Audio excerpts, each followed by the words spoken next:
this during the time as we go somehow. Yes, sure. So I don't know if So you can see me at Dr. Ibrahim is around. Dr. Ibrahim.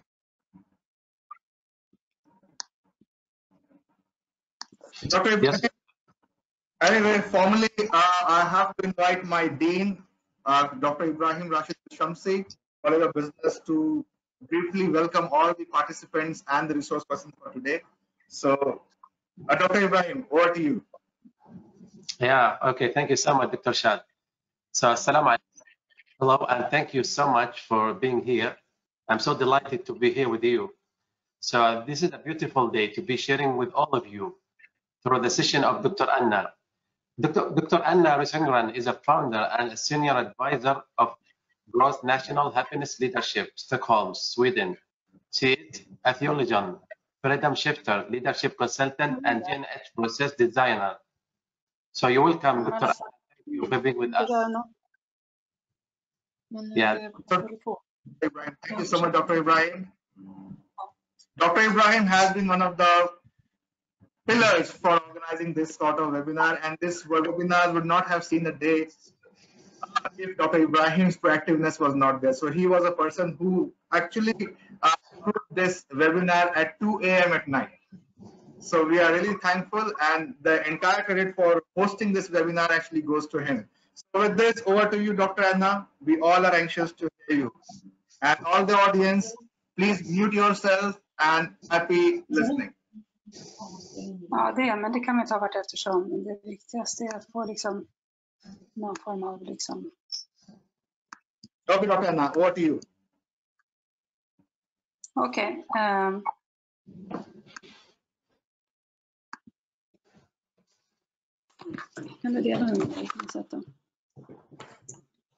So I'm very happy to join you, and I don't know if you can see me, but at least you can hear me.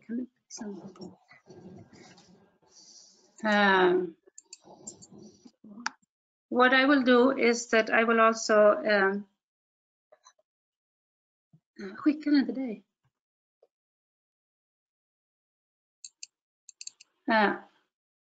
I will also here, yes, no. I think I'm opening this now in another unit, so I think it's going to work somehow. Bara så sakta.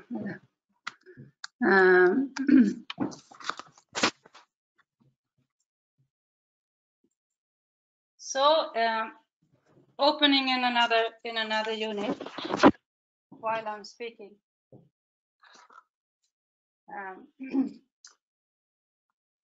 So I'm going to share something with you at least about gross national happiness-based leadership, which I'm calling a new narrative. I'm calling it a new narrative because we need to go into a new story about what it is to be a.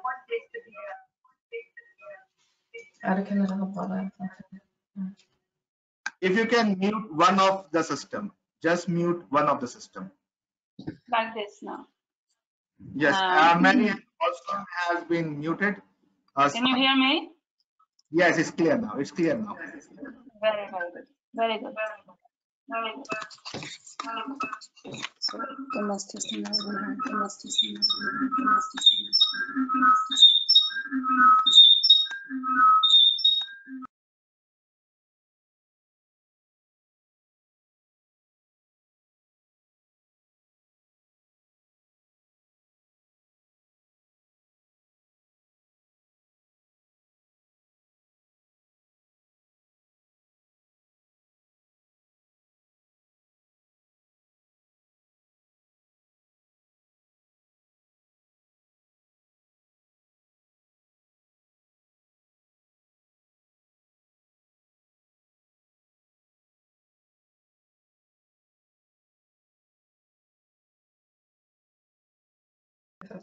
yeah, so thank you. I switched to another unit, so that's why maybe you got muted me. But now I'm here in another unit, and I hope you can hear me loud and clear. Yes. Yes, you are clear now. Absolutely clear. Very good.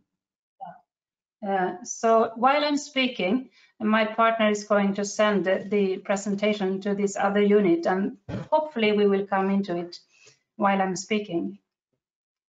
So the new narrative that I'm suggesting is that we go from being just humans into being earthlings. Why? Because we need to learn how to live together on this planet. We need to learn to live together with all other species and all other plants in a way that it's not enough only to be collaborating across borders, countries, regions, and different groups of people on Earth. It's also necessary that we learn how to collaborate with the plants, with the animals, with everything that is alive. So this is what I call a new narrative of Earth.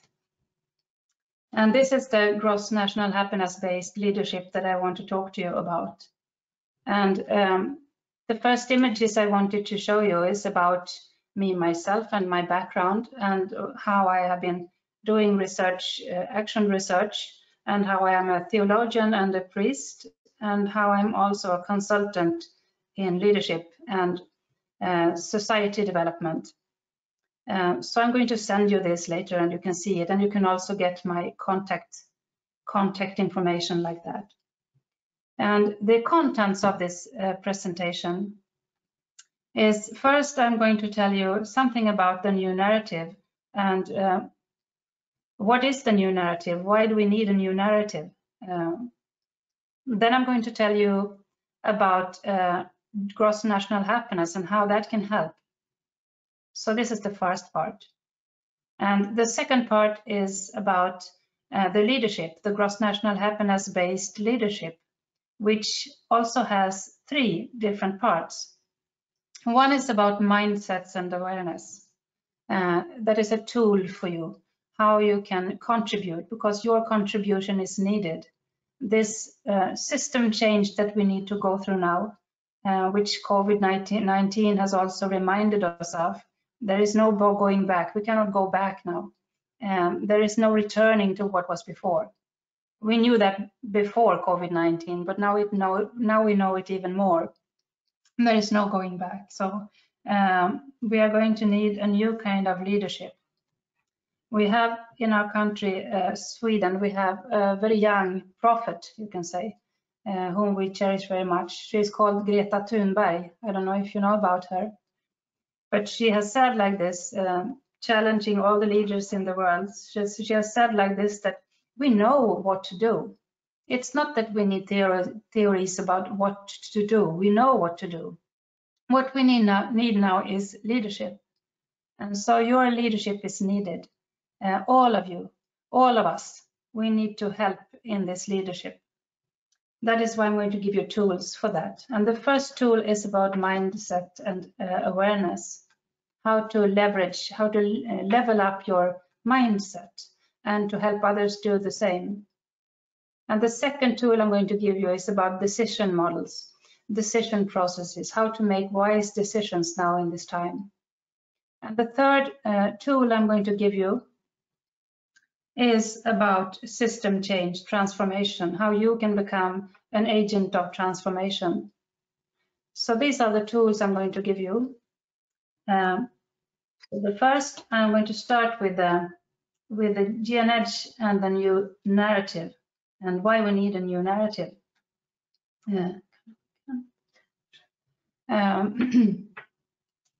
So we need a new narrative, as we said, because we are in a state, in a condition on this planet which is not sustainable, and that is not.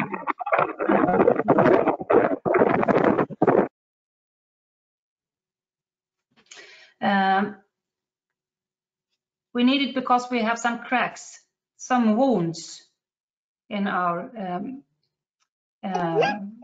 you can say, and these wounds Yeah, I know that you don't see the presentation. If you can please mute yourself if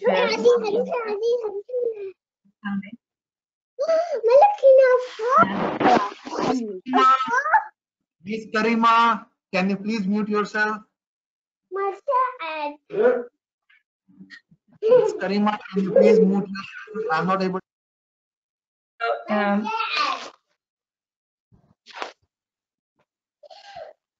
The wounds that we have in this collective planet, life form that we are sharing. Just a moment. Partly.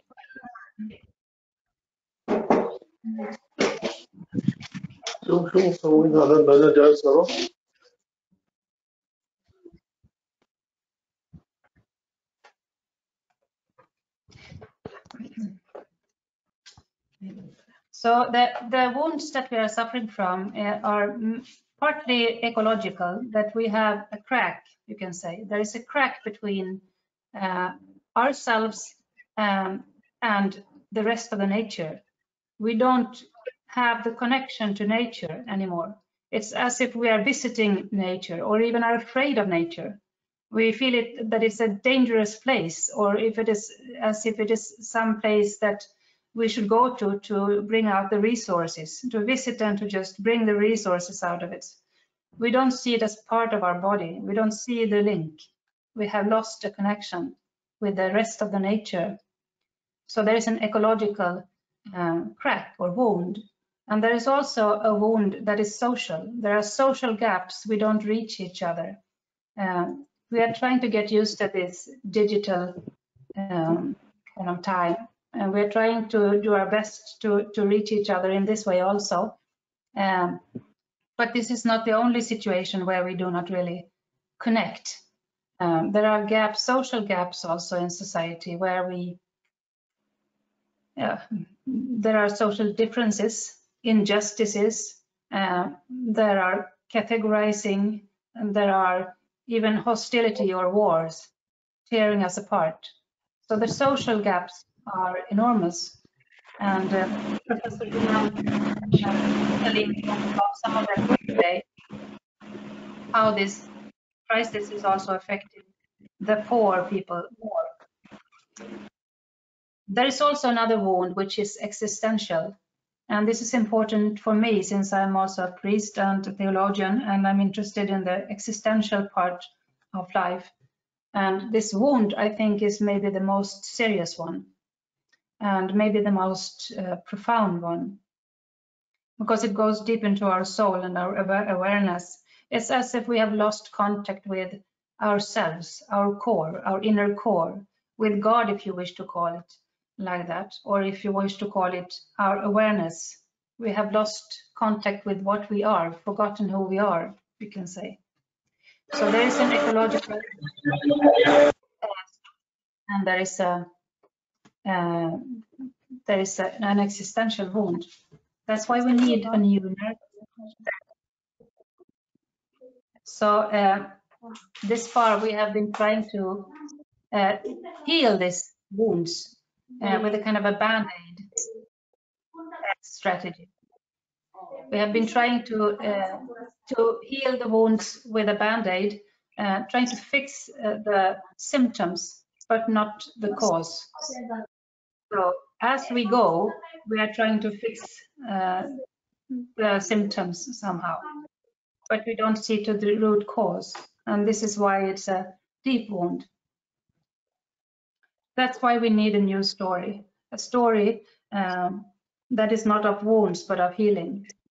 I don't know if you have seen the images all over internet now showing that before COVID-19, there was lots of fog in different places, lots of pollution. And now after nature has got a kind of a partly kind of a rest from all the pollution. So now suddenly there is clear air. And let's not call Corona a climate saver, but still, what has happened is that nature has somehow got the chance to breathe a little bit. And this is how we also are reminded again that there is no going back. We cannot go back to what we had. We need a new narrative, a new kind of path, of course. And this new path needs to be a path where we connect deeper, again, reconnect to nature, to ourselves, and to each other. So this is very important. Det där var fel. So, the old story, the old narrative, you can say, is about competition and consumption, very much about separateness and growth beyond the capacity of Earth. So we have been taking these things for granted, as if there is no escape from it, as if there is no way for you and me to succeed unless somebody else loses. This is what we have been telling ourselves. This is the narrative we've had in our heads somehow. And so we have been fixing the symptoms as we go. The new narrative is based on ecological, social, and existential reconnection and healing. And that's another kind of path. It's a path of transformation. So this is about the new narrative and why we need it. Now I'm going to talk about the next part of this first step, which is gross national happiness and the new narrative. Number 2 here. What is now gross national happiness then? And how can that help in this new narrative? Well, I'm sure you have heard about the gross national happiness of Bhutan, which is one of many different models for measuring and sustaining well-being in a country or a region or even a personal life. It's both for you as an individual as it is for the planet as a whole. It's a micro and macro kind of model, you can say. So why do we need a model for measuring and sustaining well-being? Well, we tend to, as they say, we tend to treasure what we measure. So if we are measuring success and development in the sense of economical growth, consumption, and production, then this is what we are going to treasure. However, if we start measuring other things, other values, then we're going to start treasuring these things too. And the same thing is vice versa, you can say. We kind of tend to measure what we already treasure. So the things that we do not care about, they will not get measured also. But we can change our mindsets in this way by measuring in different manners. So some people, they say that do we really need to get stuck in this measuring again then and comparing and numbers and all this? The fact is that the most important thing is what we measure and the dialogue that arises and emerges when we do, and not the least the decisions that emerge from that. So gross national happiness, I was going to show you here now the image of gross national happiness. Hopefully my presentation is coming up soon on this new unit. In the meantime, I will have to describe it for you. The gross national happiness is 9 dimensions of well-being. It's about living standard, not about the money itself, but about the living standard, which is what we are trying to achieve behind it. We all need somewhere to live. We all need food on the table and all. So a living standard is necessary for our well-being, for all of us earthlings, not only for humans, but also for the animals and trees. We also need physical health. And this is one dimension that has become very acutely relevant now lately. Of course, we have understood that no matter how successful we are in other aspects, no matter how much money we have, but if we don't have the health, physical health, then what is well-being then? So physical well-being is very important. Then we have the good governance.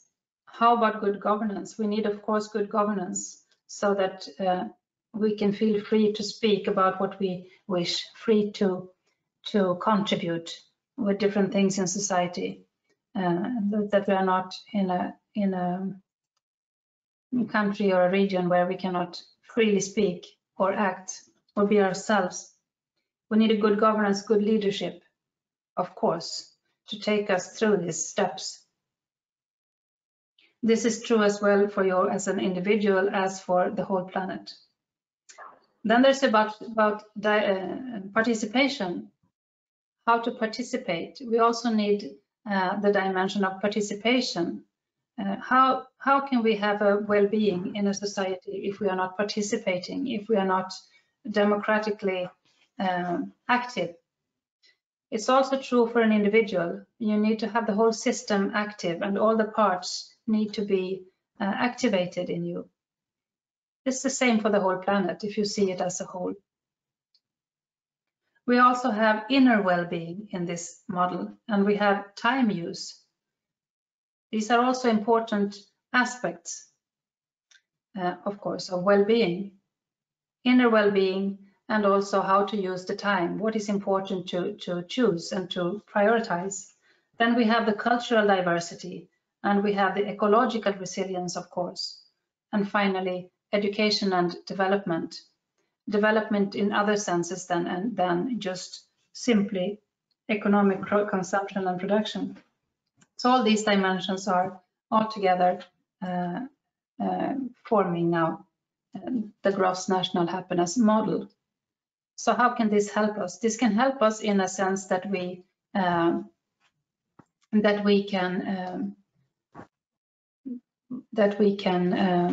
let me see if I can now share my presentation somehow.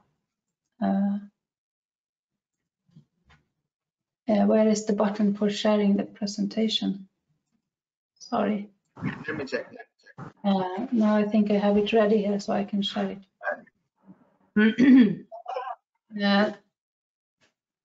So the gross national happiness can help by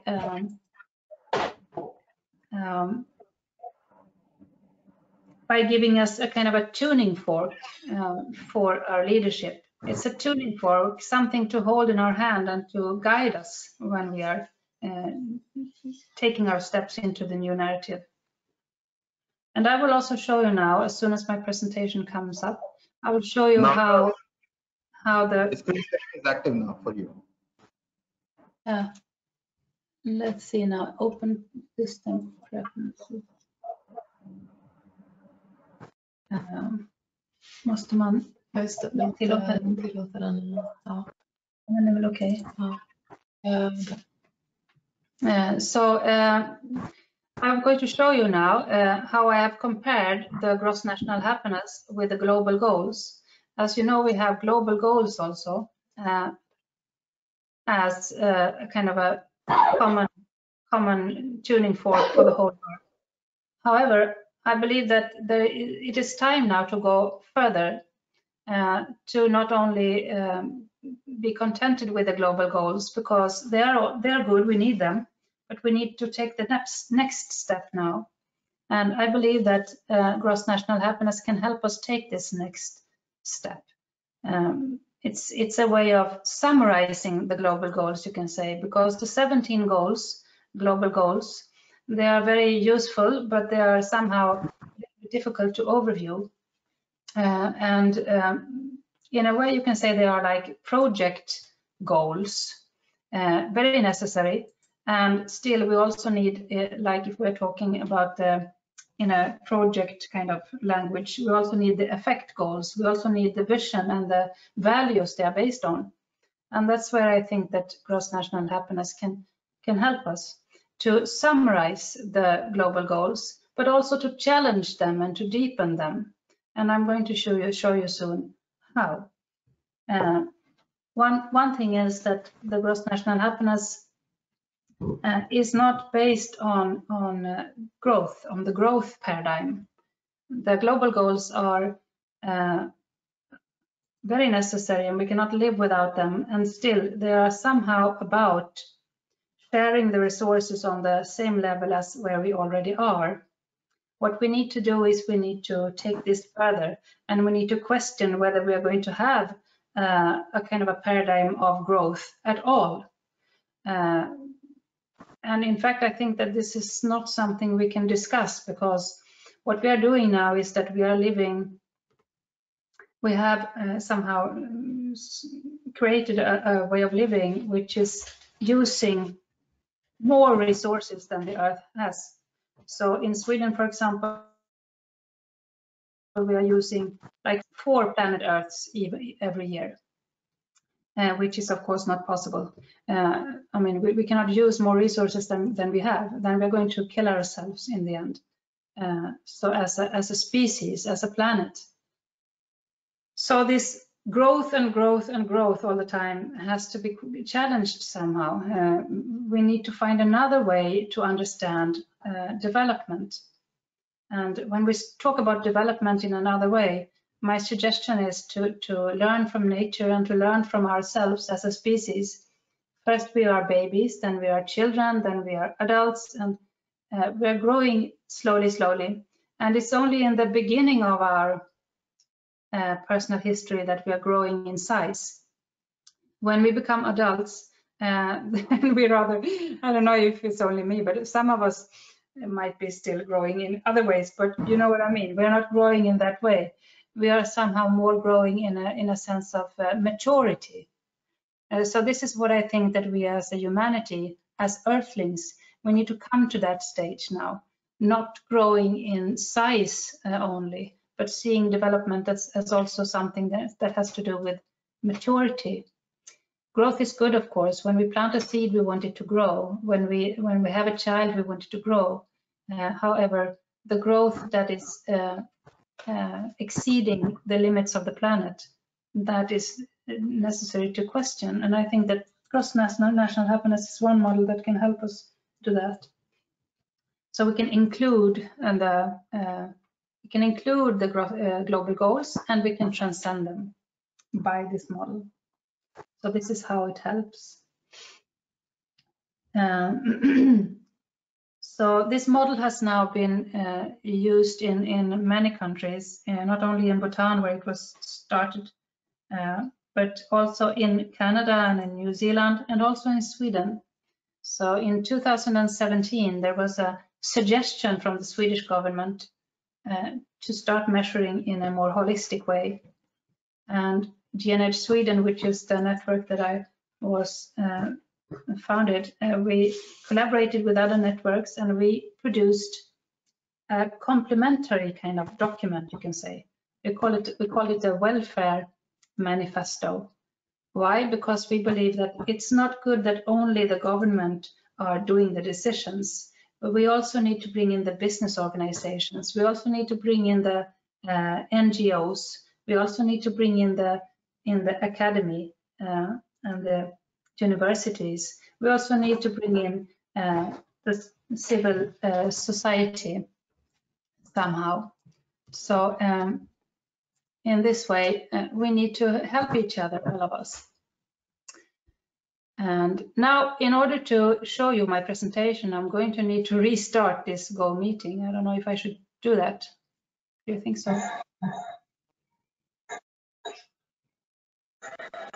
Should I do that? I think you can continue with this.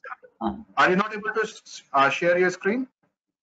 I can, but in order for this share screen function. Just share the screen, then we will be able to see you as well, and we will be able to see your screen also.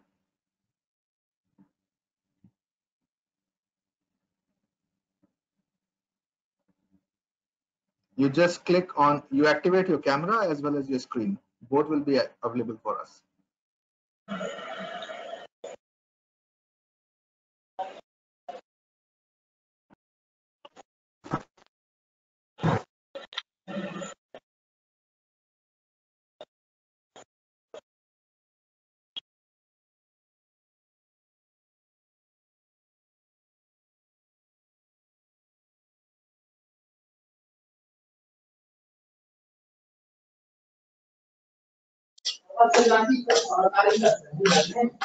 क्या mummy इंसानियत नाम की चीजें ना हमको चाहिए नहीं है, अल्लाह ताला दिमाग ना दिए हैं तो उसको काटें। क्या हुआ नमाज कुरान कोई करेगा जबरदस्ती।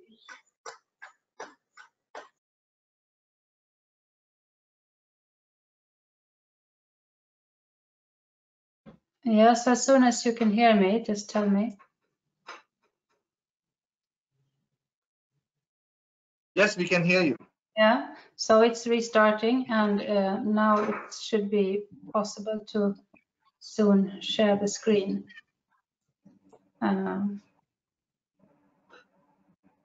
It's coming up. So anyway, this model has been.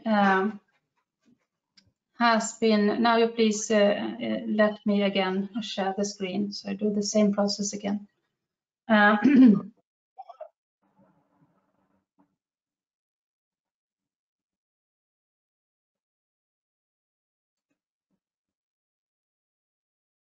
Yeah. So in Sweden, when we suggest, my name is now Marianne Östlund, Shad, if you are looking up for me. So it's a different unit I'm using. 4273 right now for me. The name is different on this unit. Should I make you presenter on this system? Yes, please, because this is where I'm going to share it. Okay. Jesse, sharing is active now? Yeah, it's coming up soon. I'm going to do it while I'm talking. Yeah. So it's going to come. From here, the rights have been given.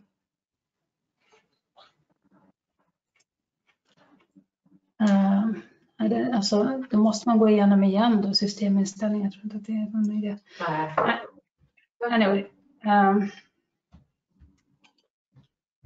Anyway, what I have done, I have made a model which is kind of combining gross national happiness and the global goals. You will see it later when I can show it.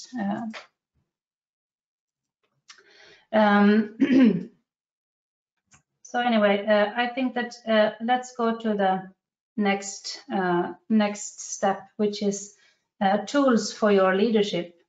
The first part is about mindset and awareness. I'm going to as soon as this comes up, I will show it to you, all the images. But it's going during while I'm speaking. We're trying to solve it. So the tools for your leadership are 3, which I'm going to share with you in order for you to help in this leadership, in this transformation that we need to do together. First tool is mindset and awareness. And when it comes to mindset and awareness, it's important. Why? Because as Albert Einstein said once, that you cannot solve the problems your problems with the same level of thinking as the level that created them. It means that if you are on one floor when you create problems, you cannot solve them on the same level, because you need to expand your awareness in order to solve it.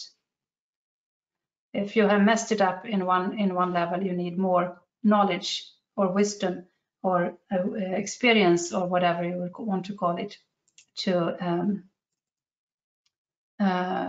in order to solve it.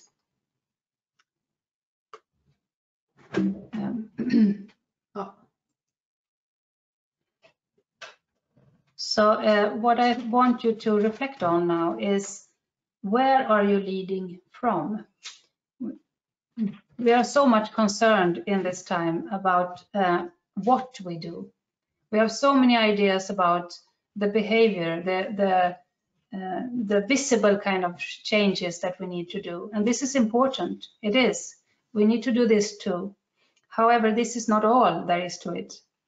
Because beneath the level of behavior, beneath the level of our what, is also a level of feelings and of how. It's also important how we do things. And how we do things is very much connected to our feelings. For those who are interested in Buddhist philosophy, this is also possible to connect to the Buddha families. And If you're interested in Christian theology, you can connect it to other levels of wisdom and so on. In all great religions, these are also some existential levels, you can say. But this very language that I'm using now is from a leadership methodology. I would say that the how is linked to the feelings. Why? Because how you feel, let us say you wake up a day in the morning and you go to your work and you are very much upset because you had a fight with your partner and you had some spilled some coffee on your shirt or something, and then you feel very bad, and somehow when you come to work you are not having the right behavior that you would like to have. You're kind of maybe a little bit irritated or something like that, so you're not behaving the way you want. So your what is affected by your how and your feelings, of course. If you go deeper, you can see the level of self and the level of why. If you have a connection of to your why, to yourself and who you want to be, really, then it's easier to kind of connect to your why and see that the reasons why you're doing things are based on your values and who you want to be in the world. And this will help you handle the feelings and the behavior, the how and the what. However, I want us to go even deeper now and go to the level of where from you are leading. Where from? So if you go even under the level of self and why, beneath the level of values, then you come to the level of mindsets and from where you are leading. And this is what I want to do, is inspire you to do now. You can think of it as a tower block building, a kind of a high building with different stores, what do you call it, stories, different, I don't know the word. Anyway, floors, you can say. So in this tower block building with different floors, you can, from the first floor, you can see to a certain distance, and you have a certain view. However, if you come up one level, then you will see both what you saw in the first floor and something more. So for each floor that you are leveling up, you will see what you saw before, but also something more. So it's including and transcending, you can say, the awareness. And in this tower block building, if you imagine that the apartments are like in 4 different directions. In 4 different directions. So one is, let us say, west, and one is east, and one is north, and one is south. There are 4 apartments on each floor like this. So if you can imagine these 4 rooms or apartments on every floor, and that means that in one apartment, in one room or apartment, you will have the aspects of your inside, your personal inside, whatever is happening inside you, like your personal values and beliefs, your experiences, your self-awareness, your commitment and motivation, your empowerment and responsibility, or what is happening within one individual or subjectively inside all of us separately.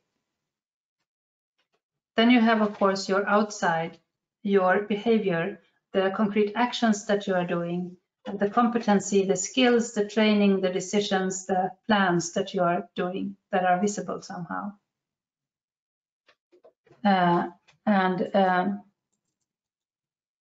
If you also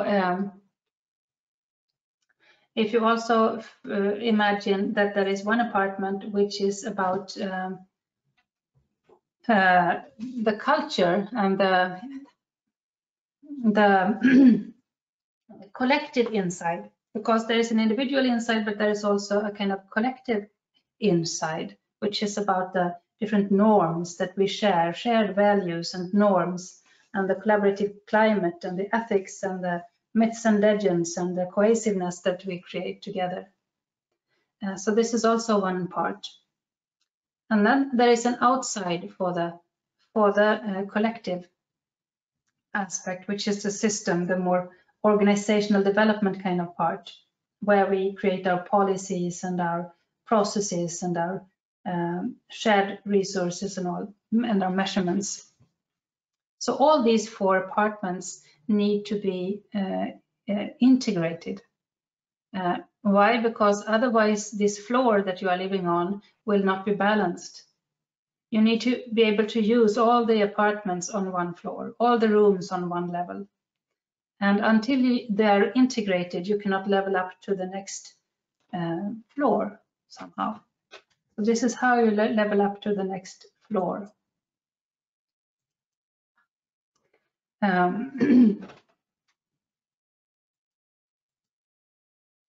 And anyway,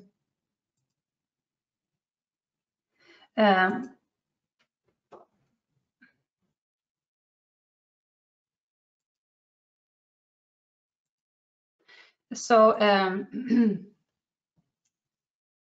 now let's see if I can share this one.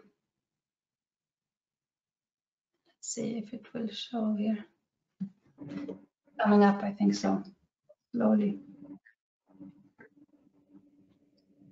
And then these different floors, I don't know if you're interested, but I can also tell you a little bit about these different floors. There is one basement, you can say, about the survival mode. So that's where you are when you are in the life and death situation, where you have your mindset is only focused on survival, you can say. Next level is about the symbiotic connections and the kind of a more magic world view. That's where the individuals are when we are in a little babies, when we're connecting to our parents very closely. And this is where we are as a humanity, when we were connecting around fireplaces and in clusters, you can say. Connection is important there.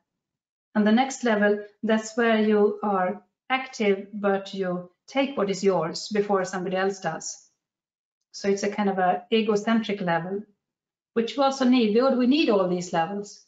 So it's not that one is bad and one is better. It's not a kind of a like this, but it's all are needed as a kind of a parts of a spine like this. You need all the parts to be uprisen. So, but then there is another level of law and order, you can say, because you get tired of just fighting about the same thing all the time in the end. And so you like law and order. The next level is focused on results and efficiency, because when you've had the law and order, in the end you will feel that it's not enough for you because it's very stiff. And so you will need the results to be more important. We cannot get stuck in the paragraphs. Of course, the law, you are working with the jurisdiction and the law also, some of you. So of course the law is important to follow, but there is also an interpretation of the law. And sometimes you need to make a judgment as to which law is going to be more important than the other, and how you're going to have a kind of a wise judgment. And that's when you might need to look at the result and the consequence and the what's important in this situation. On this level, it's important with the branding also and the separate identity that you develop. Next level is a level of values and trust, relationships and authenticity. And I think this level is where many of us are now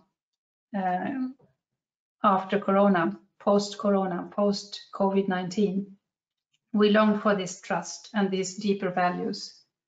There is also another level above it, which is about integration and overview and meaning,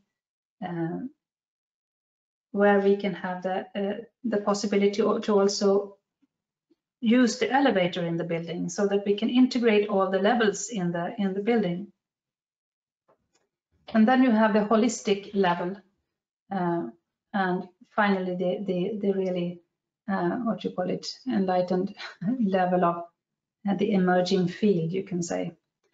So what is most relevant are those which are in the middle, you can say, because those are most common somehow in our organizations and our contexts. How do you know which level you're on when you're in a specific context? How do you know what is the relevant floor and how to adjust your mindset if you want to contribute in this new narrative? Well, you know, because we create our projects and our surroundings in our own image, you can say, just like God created the world in his or her own image. So we are creating our projects in our own image. Let us say you have a project which is about your individual well-being, or you have a project which is about how to really make a go-to meeting function. Or if you have a project that is about strategic goals for the university and what we should now do within this crisis strategically, or you have a project which is about the meaning of life. Maybe you have projects going on which are about like enhancing and strengthening the conditions for life itself. So depending on what project you have going on, so these are projects that are linked to different levels of awareness. And what we need to do is not to get stuck in any level, not the basic level, not the middle level, not the highest level. We need to be flexible because we are on different levels all the time, and we are dynamic. So we need to be able to shift. It's when we get stuck that things are not working, as you can notice in this session. So what we can reflect on now is, because the outside is somehow reflecting the inside. So we can reflect on, just like the water reflects the sky, we can reflect on how the outside and the inside are reflecting in our situations just now.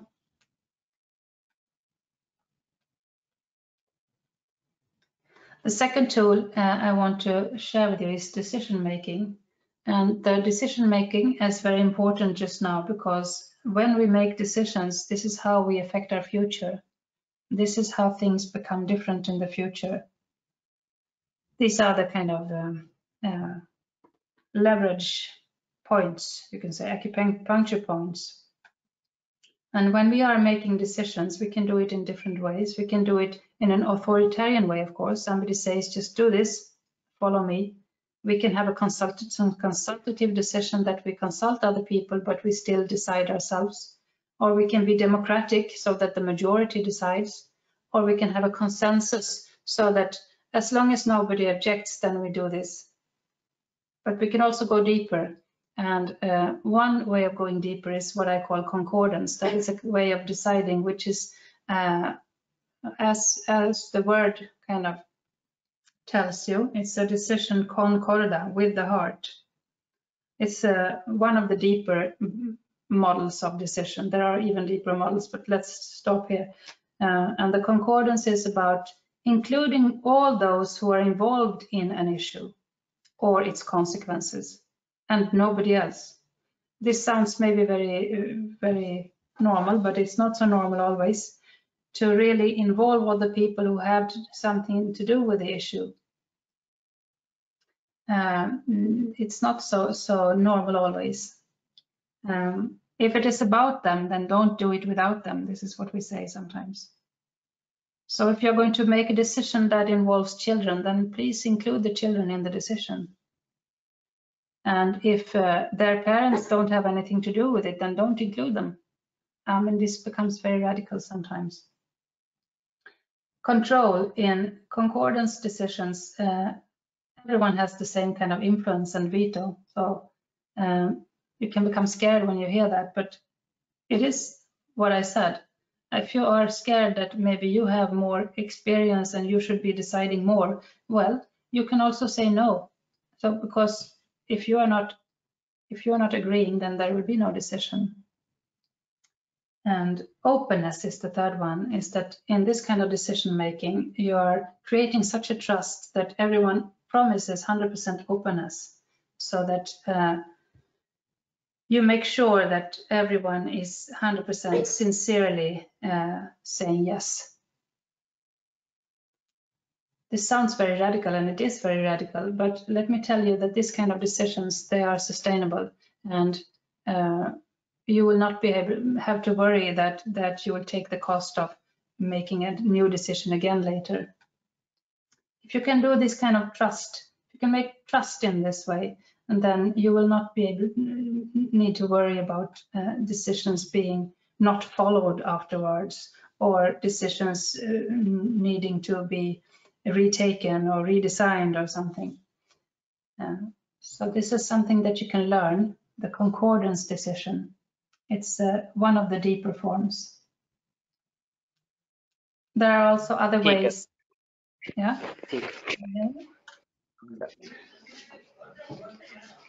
Can you hear me?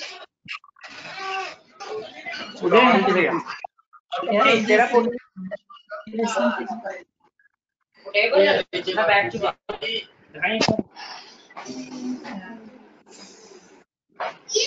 me? गलती हो गई। वैसे सच कहूं तो दुनिया में सब कुछ उल्टा ही है, तो उल्टा चश्मा पहन के देखोगे तो फिर आपको सब सीधा नजर आएगा। Yes. Yes. Can you hear me? Yeah. Interruption. This is another shortcoming of GoToMeeting. You have to find out people who is speaking. Yeah, I see. Shall I continue? Yes, please. So if you want to really be next step, next generation GNH leader, and a kind of take us ahead to the next step, then please also do this. Go deep enough to make the decisions with your heart in a concordance level. Dare to be radical like that, and create the trust first. Whatever you do, whatever decision you're going to make, create the trust first. This you will never regret. And also do this, please. Go out and listen to nature. And you can do this in different ways. You can go outside. Actually, I would like to suggest to all governments and all boards and to all you people who have important decisions to make, that please go outside and make them. Because there was a time before in the Western cultures where you used to put your hand on the Bible when you wanted to be sure that you said something that was true. Now I think it's time for us to put our hand not on the Quran, not on the Bible, but on nature, on a tree or on the ground or whatever, and see if you can still say the same thing. Make your decision with nature, and also learn from nature. There is something called biomimicry, if you've heard of it. That's a session in itself, actually, but biomimicry in one sentence is how to learn from nature in how you build networks, how you build trains and windmills, and in all kinds of brick constructions and things like that. Learn from nature also, and then think 7 generations ahead, of course. So listen to nature, go to your heart, create the trust, and also, of course, when you make decisions, use the GNH model as a kind of a tuning fork, so that you make sure you listen to all the perspectives in your decision. How is this going to affect our time use? How is this going to affect our inner well-being? How is this going to affect our living standard, our diversity, our governance, our ecological resilience, or whatever it is? There are different ways to do this also, which I don't have time to share with you now, but there are some different methods. One is, for example, zooming in and zooming out, and seeing that if your decision is okay also with them in a larger context, or also in a more micro context. So you can try it on like that. Is it okay? You can also do a perspective exercise, so that you bring some people that you trust in a circle, and you represent each of these 9 dimensions of GNH, And then you ask your question, what you want to decide upon. And then you get coaching from all these different 9 dimensions in a way. There's a certain method for that, which is very useful. And you get the wisdom of the crowd in this way. So this is very, very helpful in order to transform. So just stop and reflect sometimes on how your decisions are affecting the environment, because just as the virus of COVID-19 is contagious, so also are our decisions and our mindsets. So is your mindset and your decision worth being contaminated with?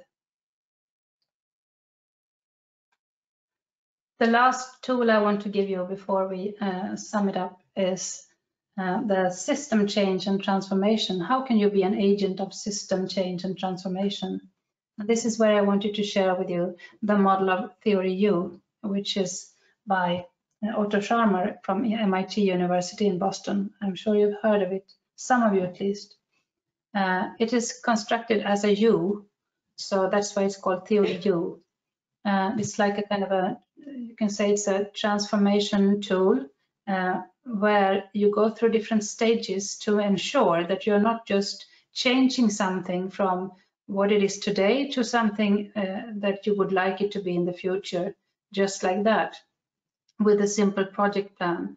The U will ensure for you that you go through a process where you open your mind, you open your heart, you open your will, so that something is allowed to die.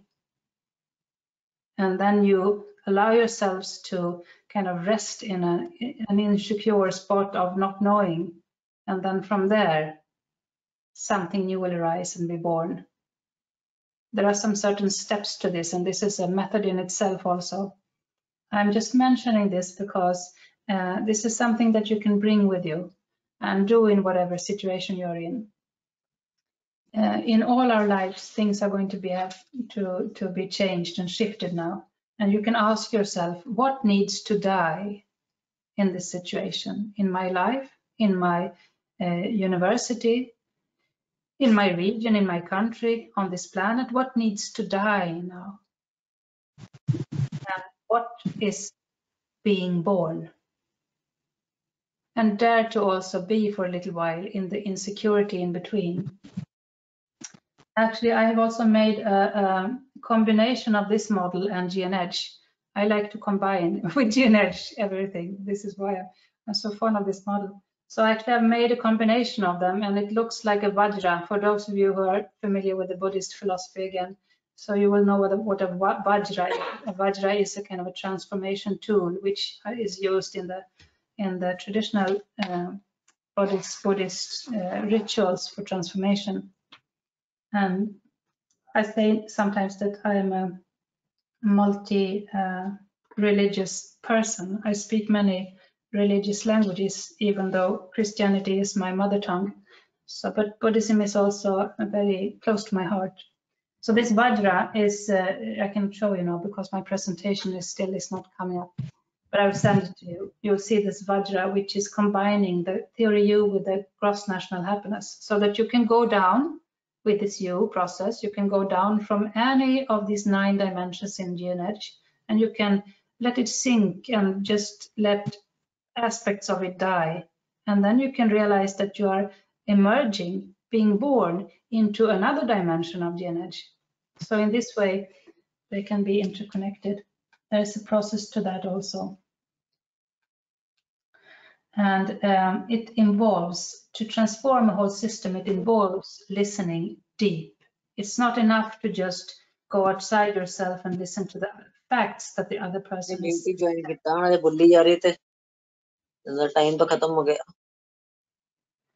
It's also not enough to go deeper to the heart and to the empathetic level.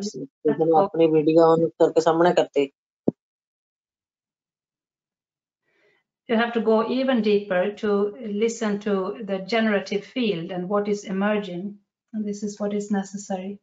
And I have some examples, and I also have a book about this, but unfortunately in Swedish, but I can translate parts of it if you are interested. And there are also some articles about it if you're interested. So what I have been talking to you about now, if we just reflect and stop and reflect for a second, the transformation and you as an agent in it. And totally what we have been going through is the GNH and the new narrative, why we need a new narrative. We have been talking about that. We have been talking about GNH, what it is and how it can help. And we have also been talking about the different tools for your leadership, the mindsets and awareness, the decision making, and the system change that you can participate in and play an important role in. So in this way, we can all help into creating a new narrative, you can say. And so, yes.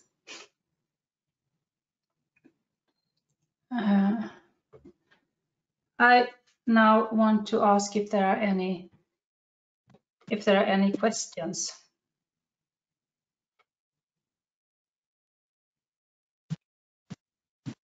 I expect that the time is out, but I can give one or some few minutes more. Somebody wants. Can I ask a question? Yes, please. Dr. Shad, am I allowed to ask a question? Yes, Yeah, Professor Rosengren, you are allowed to ask question. Please go ahead. Yes, I hope you can see me. I'm in South Africa right now. My name is Ravindra Rena. I'm Professor of Economics. Dr. Mary Ann, thank you for the wonderful presentation about the GNH, Gross National Happiness.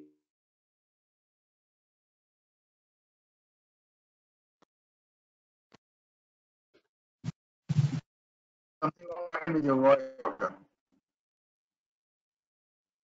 I'm sorry, sir, I cannot hear. There is no sound now. Can you hear me now?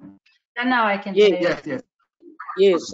My question is that Dr. Mary Ann, we have a theory. Sorry. I am not Mary Ann. I'm just using her unit because my unit broke. So I'm Anna. Sorry, you are Dr. Anna. Yeah, thank you. Okay. Sorry for that. Yes. Yeah, but like I'm saying that as a student of economics and also teacher of economics, my question is that we do have a cardinal utility theory and also ordinal utility theory. So where we understand that happiness is more like a subjective concept. It is not a objective concept. It cannot be measurable in terms of numbers. Now, the point is that the happiness is also, it depends upon an individual how happy he is. For example, a drunkard, if he drinks, he will be more happy.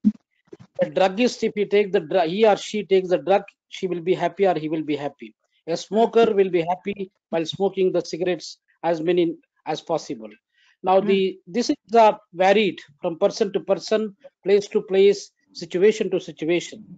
So my question is that how do you measure the happiness or the GNH, gross national happiness?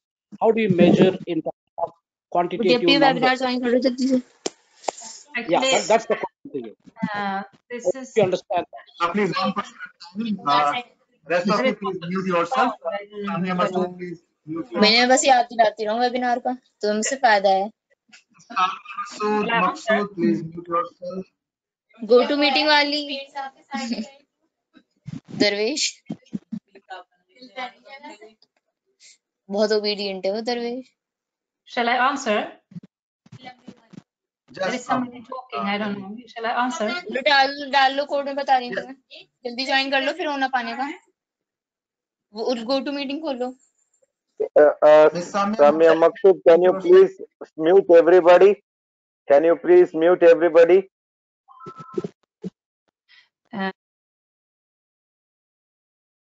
Just hold, please.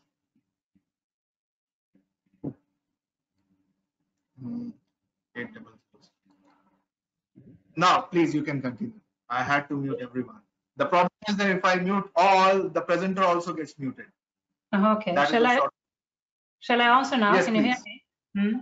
Yes, please. So I can answer this question. It's like happiness can absolutely be understood as an individual matter, but as I said, this is a question both for an individual and for a context, a family or an organization or a region or a planet.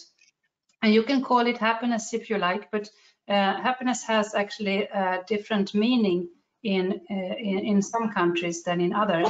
And this is why we have started using the word well-being instead.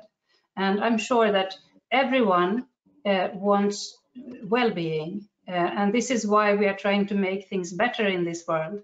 Well-being is what we are trying to do when we make the world better or not. So we want to make the world better for everyone.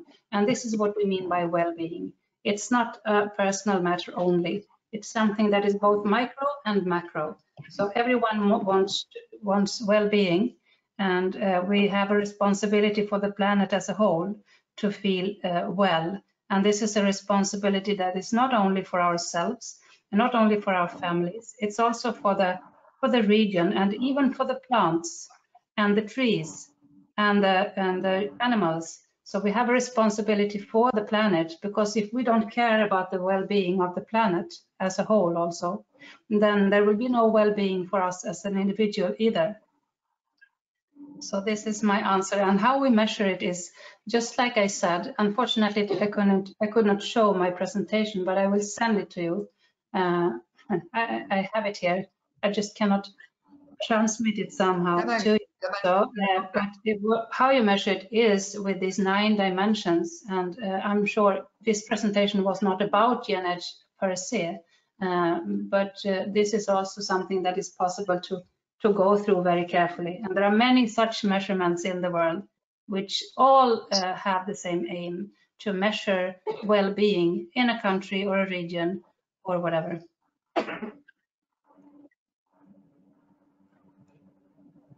Hello. Yes. Did you hear me? Good evening, ma'am. Good evening. Good evening. Yes, good evening. I am from AS Babu, Gayatri College of Science and Management, Andhra Pradesh, India. Okay. Could I ask a question? Could I ask Yes. one question?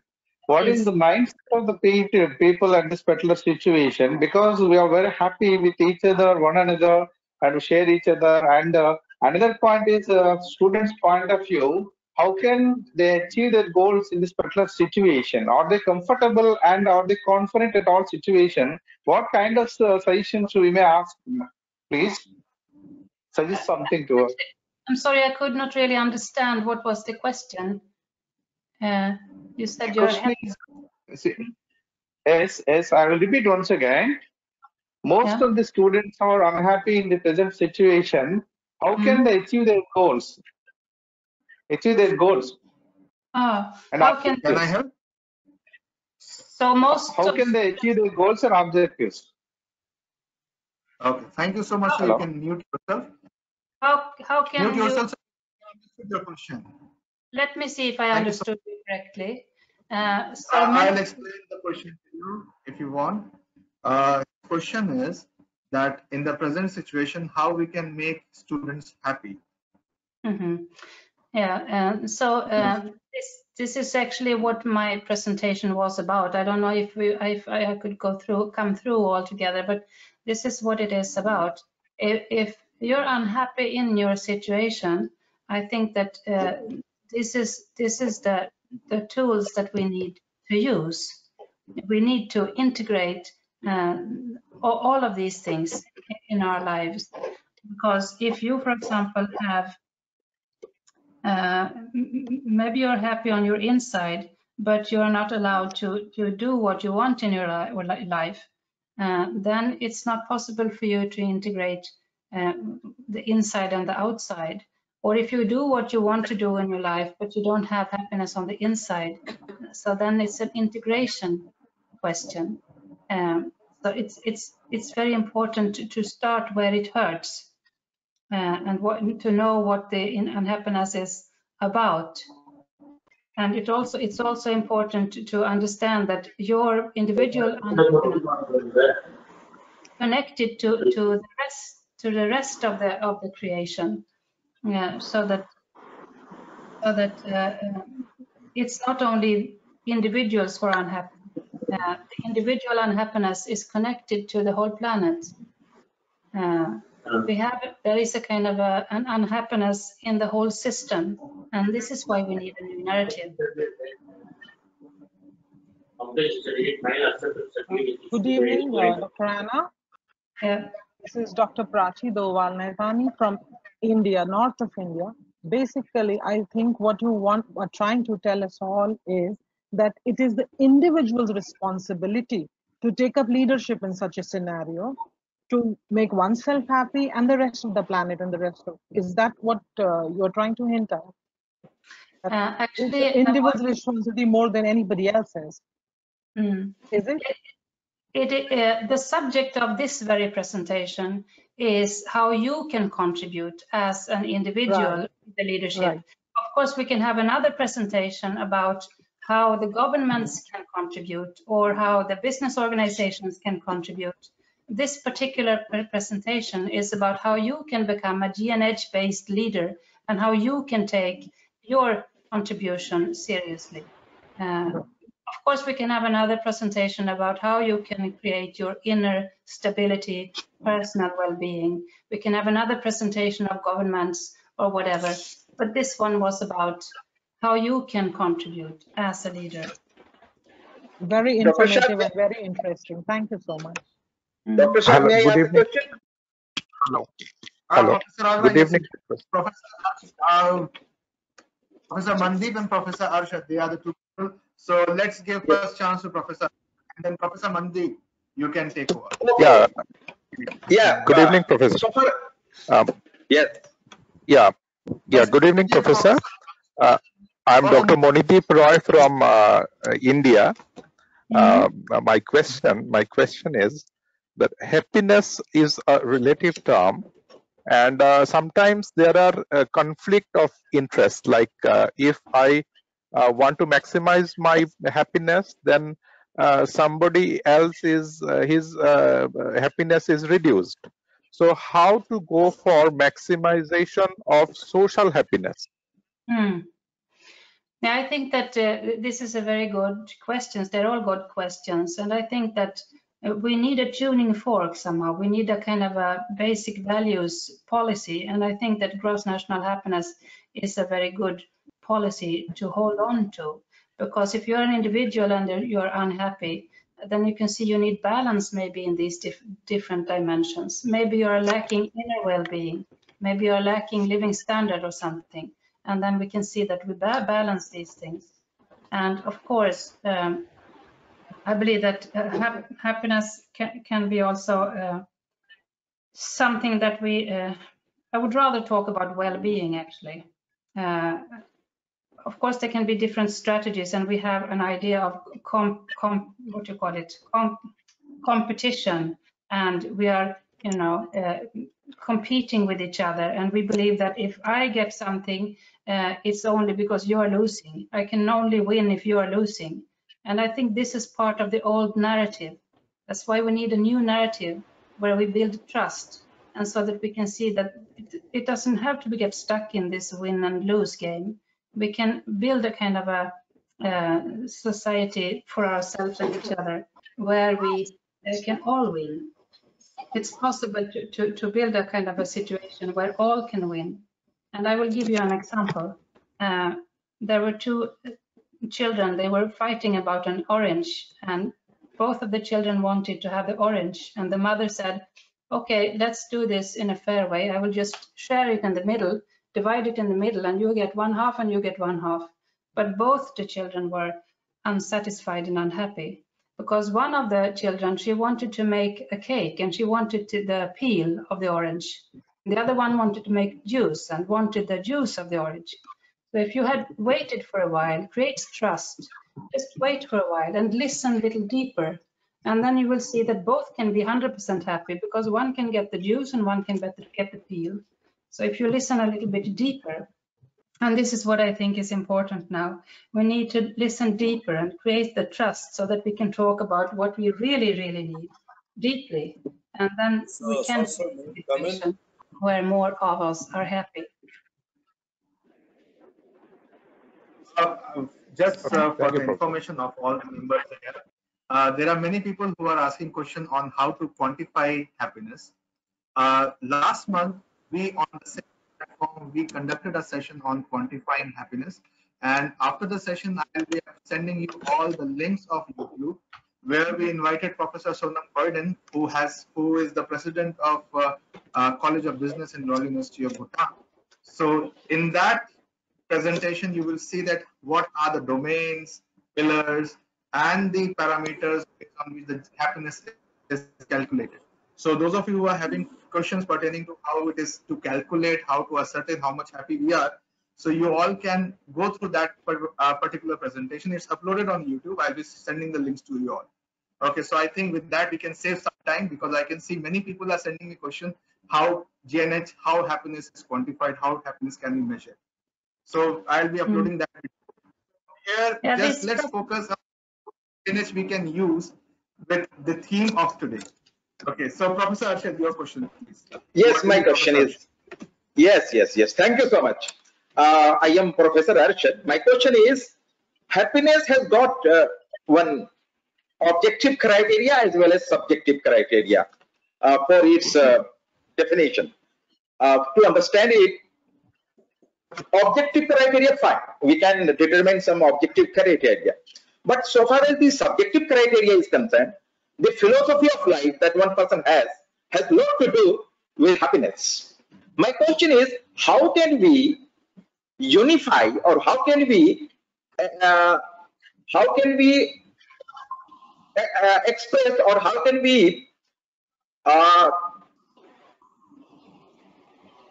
people about the philosophy of life that is important to have to remain happy?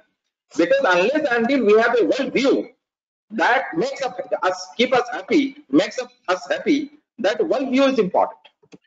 Therefore, my question is that the philosophy of life that a person has a lot to do with his happiness. Therefore, the philosophy of life has to be defined, needs to be defined. I'm sorry, I did not properly hear what was the question here. It's a little bit difficult with the sound. What should we do with our happiness? Is that a question? If you can repeat another, I will. If you can repeat your question, speak what I have understood. Very slowly. The basic question is the philosophy that a person has, the philosophy of life, the world view that we have has a lot to do with our happiness. Now the question is, different people have different world views, different people have different philosophy of life. Now, how can we determine which philosophy of life is the best to remain happy? Actually, this is a very good question. This is about the complexity of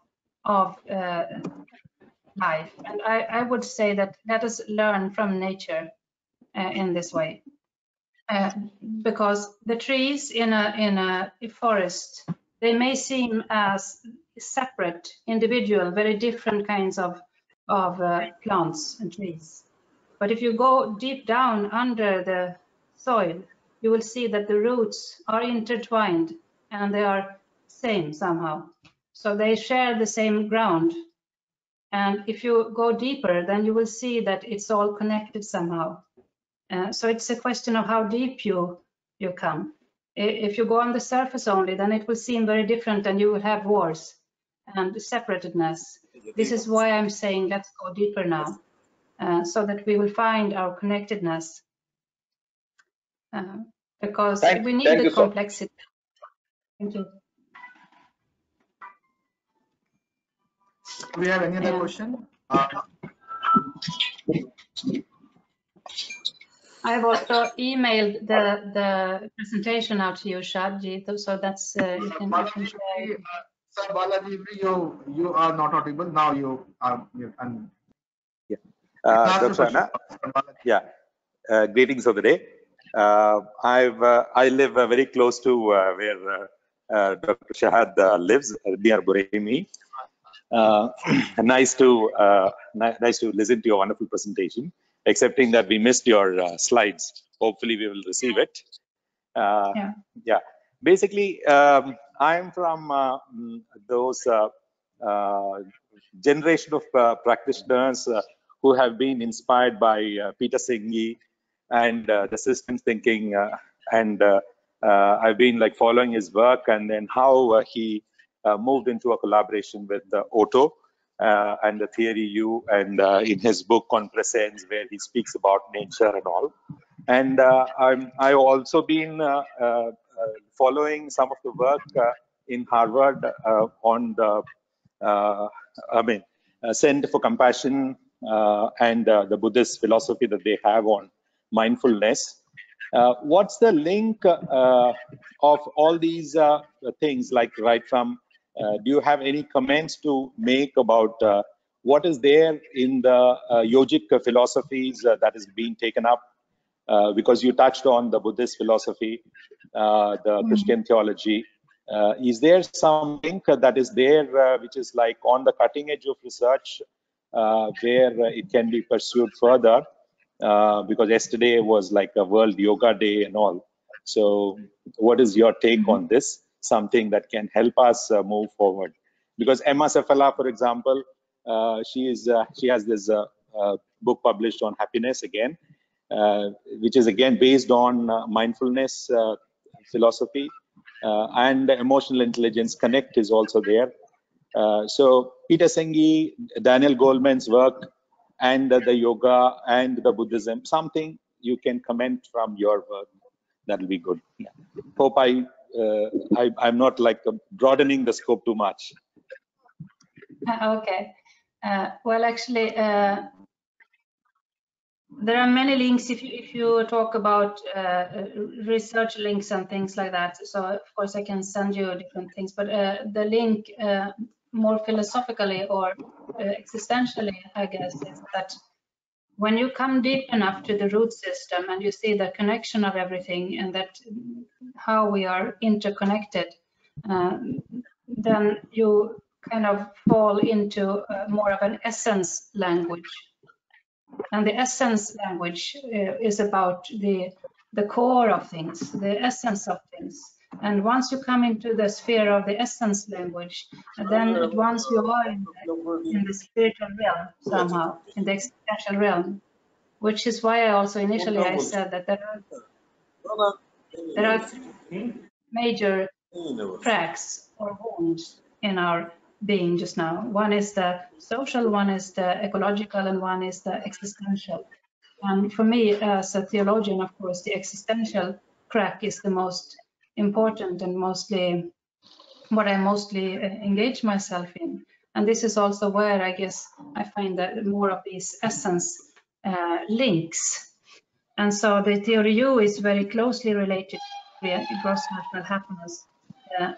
Not only that it suits well connected to the profound principles of Genetch, but also it has a similar source, you can say. It's about transformation.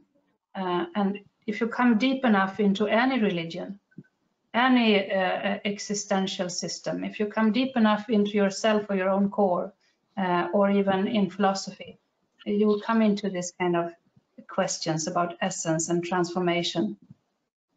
So I think that this is the philosophical link, and of course there are research links where different researchers or scientists are linked to each other.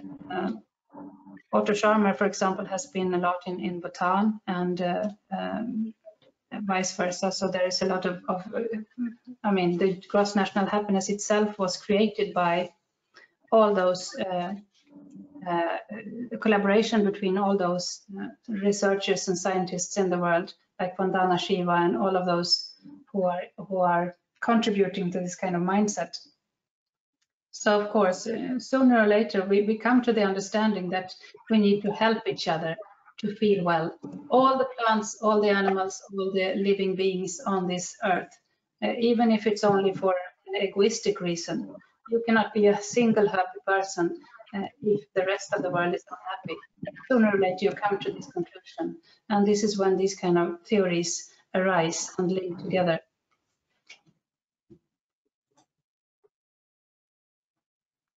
Thank you so much, Doctor. Now the world is changing, and especially in the COVID era, I have witnessed many sessions where the people are saying that why not we adopt GNH as a way of measuring the economy, because the traditional ways of economy, what the various economists have said, there have been economic theory that you should only focus on what you can produce and buy rest of the things.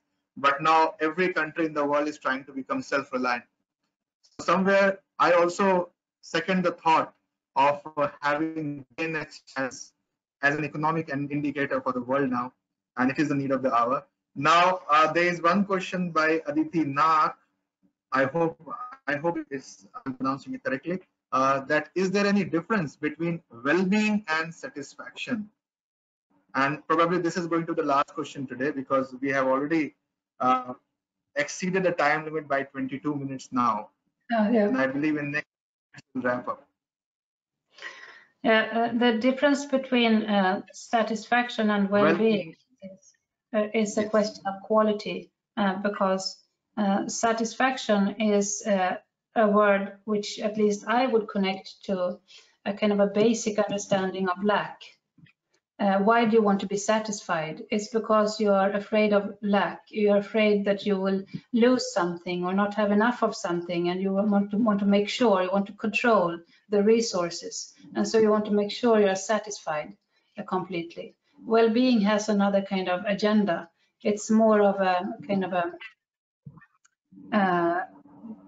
I mean, you can be in well-being even though you are a bit hungry for a while. I mean, you can be in well-being even if you are a little bit tired, or if you're alone or something.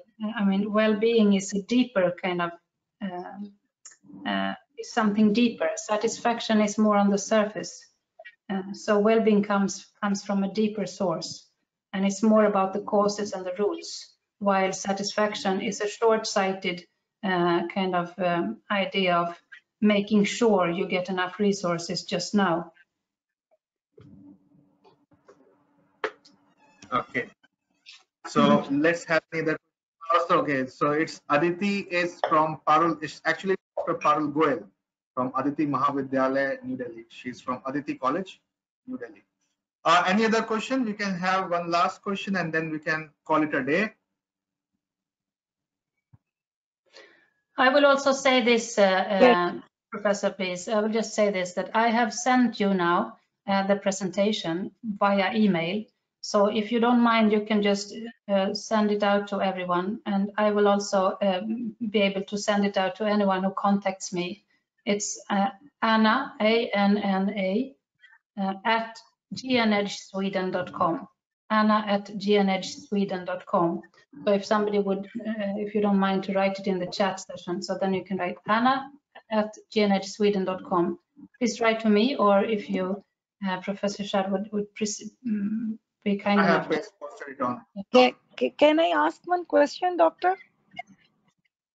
Please, Faiza Ahmed. Okay, last question. Okay, ma'am, I very appreciate your all these presentation and very thought-provoking, but I have one question rather with observation, that what about the self-reflection? Maybe sometime we have to do thought about contentment and think that what we are looking for in the means of happiness or well-being and other things, maybe it will become immaterial. So what about the role of mentoring for self-reflection and rationalizing our needs and wants so we can be happy and self-contented better? Yeah, I guess that's exactly what this presentation is about. Or I don't understand your question, maybe. Yes, that's why, because it is relevant that what are the theology and what are the religion and what are the other things. Main thing is every person and as an individual have to do some self-reflection and reorganize his thoughts and priorities. Then I think we can easily go for the this gross national happiness in a better way to improve it. Yeah, I think this is very wise. We need to, I mean, if we don't get stuck in our religious systems so that we kind of make a kind of a system that we say that I am right and you are wrong, and I will go to heaven and you will go to hell. If we can go through our religious practices in such a way that we become more open-hearted, and we kind of become more, somebody talked about yoga, more into unification, more into understanding that we need each other and that we need to create a loving environment. And so if we can come deeper through self-reflection and through whatever kind of means we have, if it is a religious practice or if it's simply self-reflection or whatever you do, if we can come deeper into ourselves, this is one way of healing the wounds, the existential wounds in the world. Very, very wise. I think so. Thank you, madam. Okay, so I believe there are other or so many other questions also, but it seems it warrants for altogether a complete program on GNH, because I can see people are having a lot of things to share and lot of queries are coming up.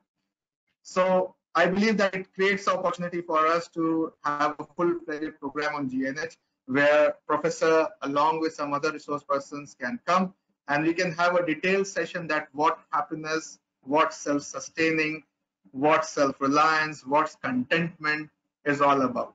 And we can also have some session on qualifying it. So it warrants for that. It's our scope for the future. So Very good. Thank you so much. Something in between. So on behalf of College of Business and University of Buraimi, may I invite Professor Jalal Ismail if he's around. If Dr. Jalal is there. Okay, Dr. Jalal has also left. So on behalf of University of Buraimi, College of Business, and my Dr. Jalal, I would like to propose a vote of thanks. Dr. Thank you very much, and thank you very much for the speaker. To be honest, it's absolutely spot on sort of webinar, and you know, the presentation was good. In spite, I mean, you know, the hiccups that started when you started the webinar, but I believe it's out of hands. But I mean, you know, the title and the issue is important for us, and it will give us a good opportunity of understanding the situation. And thank you very much, and I hope, you know, we'll have another sort of similar webinar in the future. Thank you. Yeah. Thank you so much, all of you also. I'm not sure of all the names of you who are behind it, but I'm very thankful that you wanted to invite me. And of course, surely we can have more deeper in-depth studies about GNH itself, or about personal well-being, or whatever kind of subject you would like to go deeper into. So thank you so much for inviting me, and thank you for having this patience with the technological problems also. And yeah, see you again soon. Thank you so much. Thank you all the participants. Thank you so much, Dr. Jalal.